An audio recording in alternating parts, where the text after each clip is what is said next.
और क्या हाल है? अच्छे हो? हमने लास्ट तो पॉइंट पढ़ा था, क्या पढ़ लिया था? Collision theory. कोलिजन थ्योरी में क्या होता है कि रिएक्टेंट टू प्रोडक्ट का फॉर्मेशन होता है। उनके लिए रिएक्टेंट टू प्रोडक्ट का फॉर्मेशन होने के लिए टाइम एक्टिवेशन एनर्जी की आवश्यकता होती है। एक्टिवेशन एनर्जी जो होती है वो क्या वर्क करती है कि रिएक्टेंट टू प्रोडक्ट के लिए कन्वर्ट होने के लिए मिनिमम रिक्वायर एनर्जी होती है, जो का वर्क करती है कि ओल्ड बॉन्ड का ब्रेक करे और न्यू बॉन्ड का फॉर्मेशन करे। अब आगे बात करें हम नेक्स्ट पॉइंट की, factor affecting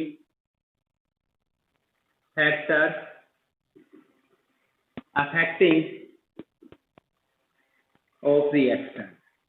factor affecting of reaction कि कौन कौन से फैक्टर होते हैं, कौन कौन से फैक्टर हो जाएंगे जो रिएक्शन को क्या करें, इफेक्टेड करें। हमारे पास जो रिएक्शन हो रही है वो नॉर्मली हो रही है, होने दो, कोई समस्या नहीं। लेकिन कुछ ऐसे इसके अंदर डिफेक्ट या फैक्टर आ जाते हैं जिसके कारण उस रेट ऑफ रिएक्शन क्या हो जाएगी, चेंज हो जाएगी, रेट ऑफ रिएक्शन चेंज हो जाएगी। तो इसके लिए पहला जो फैक्टर होता है वो कौन है, nature, physical nature of reactant. कौन सा है, नेचर ऑफ रिएक्टेंट। क्या हो जाएगा, nature of reactant. Nature of reactant, जो भी रिएक्शन होगी वो रिएक्टेंट के ऊपर ही डिपेंड करती है। तो रिएक्टेंट का कैसा नेचर है उसके ऊपर डिपेंड करेगी। नेचर ऑफ रिएक्टेंट तीन टाइप से डिपेंड करता है। पहला जो टाइप है वो है फिजिकल स्टेट। कौन सा हो जाएगा, physical state, physical state of reactant. Physical state क्या होती है कि मॉलिक्यूल को हमें देखने से पता चल रहा है कि कैसा है। फिजिकल स्टेट में रेट ऑफ रिएक्शन जो सबसे फास्ट होगी वो किस में होगी और सबसे स्लो होगी वो किस में होगी। सबसे फास्ट होगी गैस में, किसमें होगी, गैसेस मॉलिक्यूल्स में जो होगी है सबसे फास्ट होगी। दूसरा, इससे जो स्लो होगी वो किसमें होगी, लिक्विड में, और सबसे स्लो सॉलिड में। यदि हम बात करें फिजिकल स्टेट की, किसकी बात कर रहे हैं, फिजिकल स्टेट की, तो रेट ऑफ रिएक्शन का जो डिक्रीजिंग ऑर्डर है वो क्या होगा, गैस, लिक्विड और सॉलिड। गैसियस मॉलिक्यूल्स में जो बॉन्ड होते हैं वो थोड़े से वीक होते हैं जिसके कारण इजीली ब्रेक हो जाते हैं, हो जाएंगे। और सॉलिड के अंदर जो बॉन्ड होते हैं वो क्लोजली पैक होते हैं जिसके कारण इजीली ब्रेक नहीं होंगे। तो यहाँ पे रेट ऑफ रिएक्शन सबसे स्लो होगी और यहाँ पे सबसे फास्ट होगी। तो ये पॉइंट आपको समझ में आ गया। अब पॉइंट नंबर बी क्या आता है, physical size of particle. Physical size of particle. Physical size of particle, जो पार्टिकल का फिजिकल साइज है कैसा है, वो दिखने में कैसा दिख रहा है, फिजिकल साइज उसका क्या है उसके ऊपर डिपेंड करेगा। जो physical size rate of reaction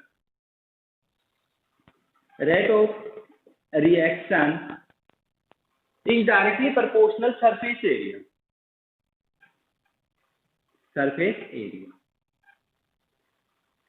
ठीक है, किसके डायरेक्टली प्रोपोर्शनल होगा, सरफेस एरिया के डायरेक्टली प्रोपोर्शनल हो जाएगा। सरफेस एरिया यदि किसी भी रिएक्टेंट पर जितना ज्यादा है रेट ऑफ रिएक्शन उतनी ही ज्यादा होगी। ये बात समझ में आ गई कि हमारे पास दो मॉलिक्यूल दिए, एक तो ये मॉलिक्यूल दिया हुआ है और एक ये दिया। सरफेस एरिया कौन से का ज्यादा बड़ा है, इसका है, तो रेट ऑफ रिएक्शन इसके ऊपर ज्यादा होगी, इस पे कम होगी। यह है पॉइंट समझ में, जितना ज्यादा सरफेस एरिया होगा रेट ऑफ रिएक्शन उतनी ही फास्ट होगी। दूसरा, rate of reaction is inversely proportional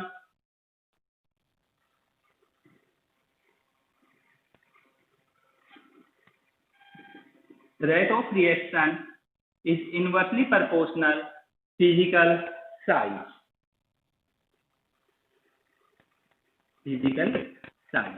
physical size से इनवर्सली प्रोपोर्शनल हो जाए। तो ये दो पॉइंट है जिसमें फिजिकल साइज ऑफ पार्टिकल में, पहला सरफेस एरिया, ये पॉइंट आपको बुक में अलग से देखने को मिल जाएगा कि सरफेस एरिया जितना ज्यादा होगा रिएक्शन उतनी ही ज्यादा होगी, क्योंकि उसके ऊपर क्या होगा, ज्यादा सरफेस एरिया होगा, तो वहां पे रिएक्ट जो साइट होती है वो ज्यादा लेवल हो जाएगी रिएक्टेंट को दूसरे को उससे रिएक्शन करने की, जिसके कारण यहाँ पे रिएक्शन फास्ट हो जाएगी। तीसरा जो पॉइंट है यहाँ पे नेचर ऑफ रिएक्टेंट का, वो है chemical nature of reactant. Chemical nature of reactant, तीसरा जो नेचर ऑफ रिएक्टेंट पे तीसरा जो पॉइंट आ रहा है वो क्या है, chemical nature of reactant. Chemical nature कैसा है रिएक्टेंट का, केमिकल नेचर कैसा है रिएक्टेंट का, उसके ऊपर डिपेंड करेगी। केमिकल नेचर में क्या आ जाता है, बॉन्ड के टाइप आ जाते हैं, क्या आ जाते हैं, बॉन्ड आ जाते हैं। एक तो स्ट्रॉन्ग बॉन्ड हो, एक वीक बॉन्ड हो, एक स्ट्रॉन्ग बॉन्ड है या एक वीक बॉन्ड है। वीक बॉन्ड इजिली ब्रेक हो जाएगा, वीक बॉन्ड इजिली ब्रेक हो जाएगा, जबकि स्ट्रॉन्ग बॉन्ड इजिली ब्रेक नहीं होगा। यदि वीक बॉन्ड है तो रेट ऑफ रिएक्शन फास्ट होगी, यदि स्ट्रॉन्ग बॉन्ड है तो उसको तोड़ने में, स्ट्रॉन्ग बॉन्ड को ब्रेक करने में ज्यादा टाइम लगेगा। हमने यहाँ पे पहले भी देखा था कि यदि रिएक्टेंट से प्रोडक्ट का फॉर्मेशन हो रहा है, यदि रिएक्टेंट से प्रोडक्ट का फॉर्मेशन हो रहा है तो उसमें क्या होता है कि एक्टिवेशन एनर्जी आती है। एक्टिवेशन एनर्जी में रिएक्टेंट के बॉन्ड ब्रेक होते हैं, इसके क्या होते हैं, बॉन्ड ब्रेक होते हैं, और प्रोडक्ट के लिए बॉन्ड न्यू बॉन्ड फॉर्मेशन होते हैं। या ये कह सकते हैं कि ओल्ड बॉन्ड ब्रेक होते हैं और न्यू बॉन्ड का फॉर्मेशन होता है। यही कहेंगे कि ओल्ड बॉन्ड ब्रेक होंगे और न्यू बॉन्ड फॉर्मेशन होंगे। यदि एक्टिवेशन एनर्जी उसी के लिए जितनी ज्यादा होगी, एक्टिवेशन एनर्जी यदि ओल्ड बॉन्ड स्ट्रॉन्ग है, या यहाँ पे कह दें कि जो nature of chemical nature of reactant है उसमें केमिकल बॉन्ड यदि स्ट्रॉन्ग है तो वह उसकी रेट ऑफ रिएक्शन क्या हो जाएगी, स्लो हो जाएगी। यदि वीक है तो रेट ऑफ रिएक्शन क्या होगी, फास्ट होगी। तो ये तीनों पॉइंट आपके समझ में आ गए होंगे। नेचर ऑफ रिएक्टेंट के लिए फिजिकल स्टेट सबसे फास्ट किसमें होगी, गैस में। फिजिकल साइज, सबसे physical size inversely proportional rate of reaction, या rate of reaction is directly proportional surface area. और तीसरा chemical nature of reactant.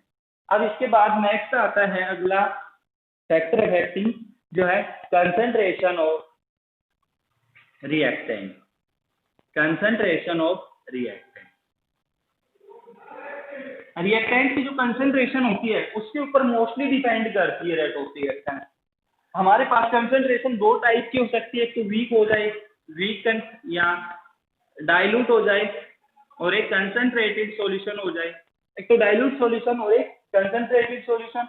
Concentrated solution में रिएक्टेंट का जो अमाउंट होगा वो मोर मिलेगा, या ये कहते हैं कि जैसे वाटर के अंदर हमने NaCl डाल दिया तो NaCl का अमाउंट यदि कंसंट्रेटेड है तो NaCl का अमाउंट ज्यादा मिलेगा। अब यहाँ पे जितना ज्यादा कंसंट्रेटेड रिएक्टेंट होगा, जितना ज्यादा कंसंट्रेटेड रिएक्टेंट होगा, रेट ऑफ रिएक्शन भी उतनी ही तेज होगी, रेट ऑफ रिएक्शन। तो ये पॉइंट हमने समझा कि concentration of reactant is directly proportional, concentration of reactant is directly proportional rate of reaction. क्यों होगी, क्योंकि जितनी ज्यादा कंसंट्रेशन रिएक्टेंट की होगी, जितना ज्यादा क्या होगा, रिएक्टेंट होगा, तो उतनी ही जल्दी प्रोडक्ट का फॉर्मेशन करेगा। जैसे ए का अमाउंट, ए से बी क्या फॉर्मेशन होना है, हमारे पास दो रिएक्शन लिखी ए से बी, इसकी जो कंसंट्रेशन है वो 10 है और इसकी 1 है, तो 10 तो जल्दी से बी का फॉर्मेशन करेगा, और जब इसकी 1 ही है तो ये धीरे धीरे करेगा। तो यहाँ पे दोनों पॉइंट समझ में आ गया। Concentration of reactant is directly proportional rate of reaction. Question कैसे आ जाएगा वो आपको बता दिया गया है, ऐसे प्रश्न पूछ लेगा। तीसरा जो है प्रेशर, तीसरा क्या आता है, प्रेशर।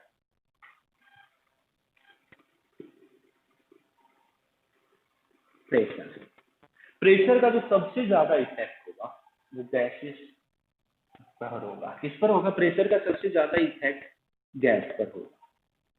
अब प्रेशर और एक होता है टेम्परेचर, एक पॉइंट क्या आ जाता है, टेम्परेचर। टेम्परेचर का भी इफेक्ट सबसे ज्यादा गैसियस मॉलिक्यूल्स पर ही होता है। अब गैसियस मॉलिक्यूल, जैसे जैसे हम किसी भी, हमारे पास एक कंटेनर, हम पहले बात कर रहे हैं प्रेशर की, टेम्परेचर की बाद में चर्चा एक हमारे पास कंटेनर है, उसके अंदर गैस के लिए गैस भरी हुई है, एक गैस है, दूसरी गैस हमने इसके अंदर, ये दो गैसें डाल, कोई रिएक्शन नहीं कर रही, कोई रिएक्शन नहीं कर रही। पिस्टन लगाया, प्रेशर लगाया, पिस्टन लगाया, प्रेशर लगाया, तो क्या हो जाएगा, ये एक दूसरे में मिक्स हो जाएंगे, मिक्स हो जाएंगे। क्यों हो जाएंगे? क्योंकि इनकी जो काइनेटिक एनर्जी होती है, काइनेटिक जो एनर्जी होती है वो यहाँ पे इफेक्टेड होती है। अब बात करें टेम्परेचर की, जैसे जैसे हम टेम्परेचर बढ़ाएंगे तो काइनेटिक एनर्जी इंक्रीज होगी, काइनेटिक एनर्जी इंक्रीज होगी तो क्या होगा, काइनेटिक एनर्जी इंक्रीज होने के कारण, काइनेटिक एनर्जी इंक्रीज होने के कारण क्या होगा, मॉलिक्यूल्स में मूवमेंट ज्यादा होगा, मॉलिक्यूल्स में मूवमेंट ज्यादा होगा, ज्यादा होने के कारण वह ज्यादा एक्टिव हो जाएगा और रेट ऑफ रिएक्शन को क्या कर देगा, रेट ऑफ रिएक्शन को फास्ट कर देगा। तो टेम्परेचर के directly proportional rate of reaction होती है। प्रेशर, जितना हाई प्रेशर गैसेस मॉलिक्यूल पर होगा तो रेट ऑफ रिएक्शन उतनी फास्ट होगी। तो यहाँ भी हम कह सकते हैं कि pressure is directly proportional rate of reaction, pressure is directly proportional rate of reaction. तो ये चीज हमने देख ली। ये जो सबसे ज्यादा इफेक्टेड करता है गैसियस मॉलिक्यूल पर करता है, क्यों करेगा ये भी हमने आपको बताया कि जैसे जैसे प्रेशर होगा तो उतनी ही कोलिजन होने का चांस ज्यादा भी हो जाता है। जितना ज्यादा प्रेशर हम गैसियस मॉलिक्यूल्स पर लगाएंगे तो क्या होगा, कोलिजन होने का चांस उतना ही ज्यादा होता है। जबकि यहाँ पे प्रेशर की सॉलिड की बात करें, सॉलिड पे अपना इफेक्ट ना के बराबर रखेगा, बिल्कुल भी नहीं हो सकता। कुछ परसेंट चांस होते हैं कि प्रेशर का इफेक्ट सॉलिड स्टेट पे हो जाए, सबसे ज्यादा गैसियस पर, फिर लिक्विड पर, फिर सॉलिड पर। तो ये पॉइंट आपने प्रेशर का समझ लिया। अब इसके बाद टेम्परेचर की बात करें, टेम्परेचर कैसे इफेक्टेड होता है। टेम्परेचर कोफिशिएंट एक पॉइंट आता है हमारे, temperature coefficient equal to temperature kelvin में डिनोटेड, kelvin plus 10 degree Celsius upon, या यहाँ पे लिख दें T plus 10 degree Celsius upon T, लगभग equivalent to 3% rate of reaction increase हो जाएगी। क्या समझे हम, कि यदि हम टेम्परेचर को 10 डिग्री सेल्सियस इंक्रीज कर रहे हैं, यदि हम टेम्परेचर को 10 डिग्री सेल्सियस इंक्रीज कर रहे हैं तो रेट ऑफ रिएक्शन 2 से 3% बढ़ रही है। कितनी बढ़ रही है, 2 से 3% बढ़ रही है। ये पॉइंट आ गया समझ में। टेम्परेचर कोफिशिएंट को डिनोटेड करते हैं इससे म्यूज, इससे म्यूज। तो यहाँ पे ये थे फैक्टर अफेक्टिंग, इनके अलावा भी और फैक्टर अफेक्टिंग है, जैसे कैटेलाइज